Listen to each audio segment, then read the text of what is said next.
Schalla. How do you think experiences can shape up people in different ways?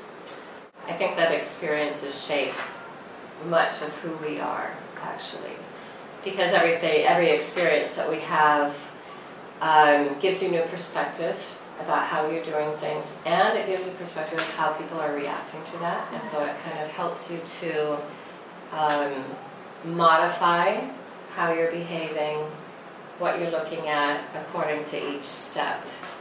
Which one of your life experiences do you think is the one you're most proud of overcoming? Definitely most proud of overcoming, or was my biggest challenge in life, which was having cancer. And how did by far. How did that make you feel like when you were done with, when you knew that it was like done? That's an interesting question because I don't think I'm there yet.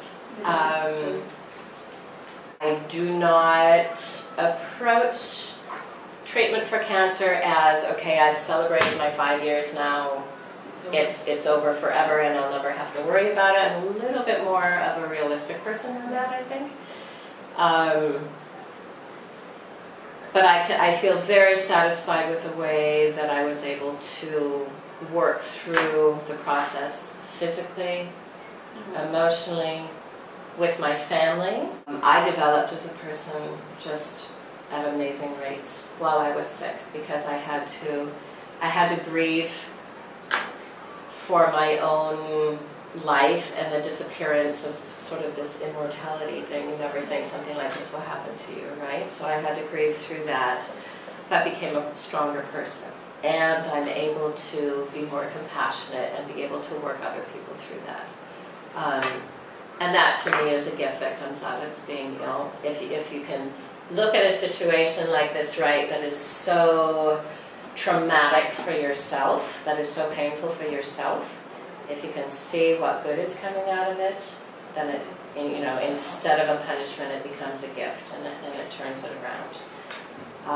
And I feel that I've been able to do that, which is a great accomplishment. You learn to embrace the present more.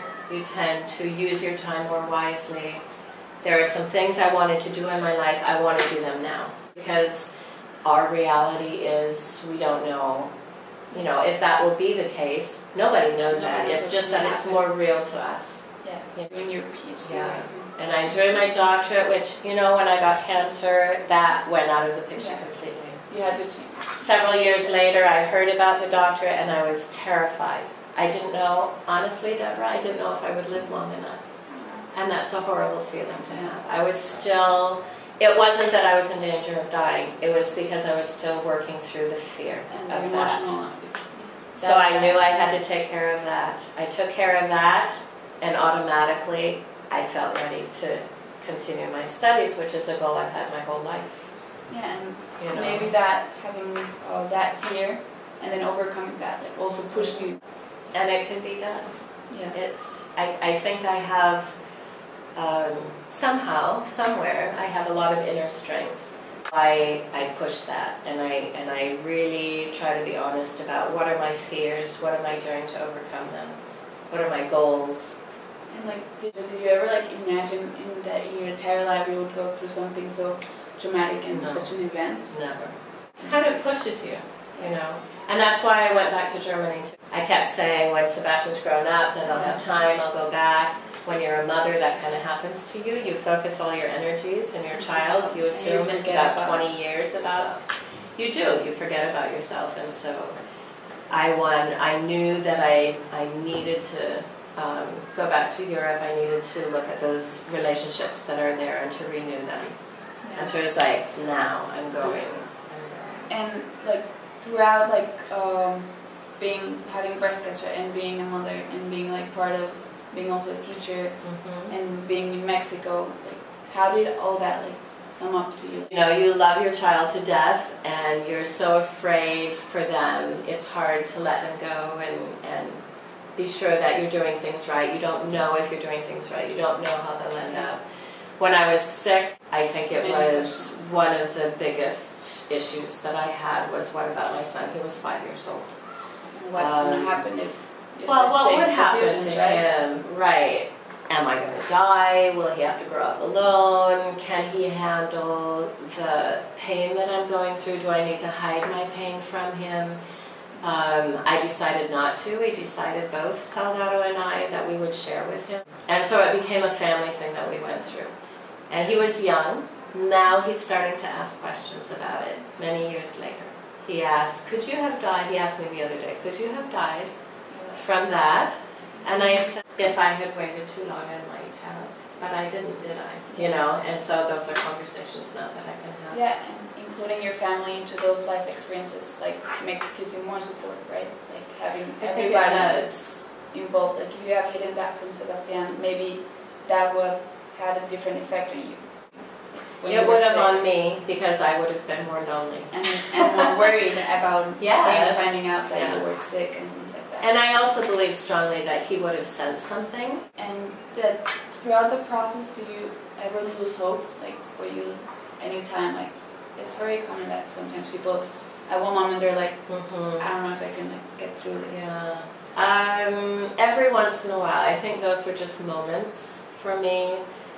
I did experience a lot of anxiety afterwards, and so I was very hopeful while I was getting treatment for 9 months. The problem was, during treatment, the doctors are taking care of you. When you're done with treatment, it's all you. And it's, can I do this? Will I be strong enough? Will I do the right thing? You know, can I even do it? And that was very, it caused a lot of anxiety in me. Thank you for having me interview you. It was great. And I think it's really interesting that you're someone that we see every day, like at least for 4 or 5 minutes in class. And that although it's something that everybody knows, like nobody really wants to like ask you. Right. And I think it was really nice that you shared like all these personal stories and ideas with me. And I feel really glad that you did.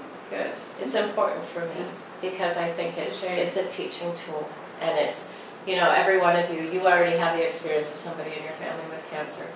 Most of your classmates will at some point in their lives, and so I think if they at least know somebody who's been there. I was able, you know, I got diagnosed early, I did the treatment, I even worked during that time. You didn't know me very well at that time. I remember. And they were like, yeah, this is you know, and I came to school with no hair, and, you know, when I was sick with chemotherapy, I mean, it was all there. And to me, it not only did it help me get through it, but I'm hoping that for you to see someone who's had cancer and is still doing well.